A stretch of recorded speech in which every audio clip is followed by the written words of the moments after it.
The defendant in this matter, Manser, was a stage performer whose stage name was Charlie Chester. In 1938, he appointed Morgan as his agent and promised to pay Morgan 30% of all the appearance payments he received from work that Morgan arranged. It was an exclusive agency arrangement, so he couldn't go getting work from other managers, and it was to last 10 years until 1948. In 1939, the Second World War commenced, and in 1940, Charlie Chester was called upon to perform military service. He was then put into an entertainment unit and sent to entertain the troops.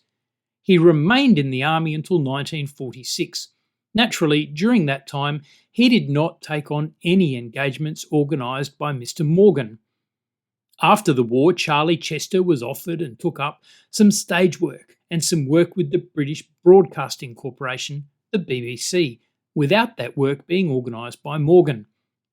Morgan sued, saying that their original agreement was still in place and it was an exclusive agreement. Charlie Chester, however, argued that this was not the case because their original contract had been frustrated when he was called up for army service, and as such the contract had been terminated. It was common ground between the parties that frustration would terminate a contract. The question was whether Chester's call-up was enough to terminate the contract. Justice Streatfeild found that it was.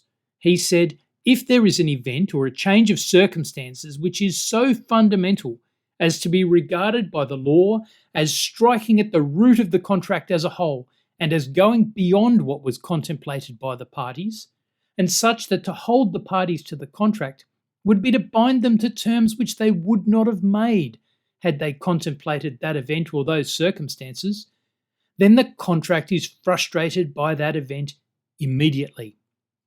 He then found that here there was a requisition of the man, but it seems that the requisition of the man was made under such circumstances that the terms of the original contract could not be carried out. As a result, the contract ended as soon as Charlie Chester was called up for duty. The contract was frustrated and came to an end, so he was completely free to take up other work after the war.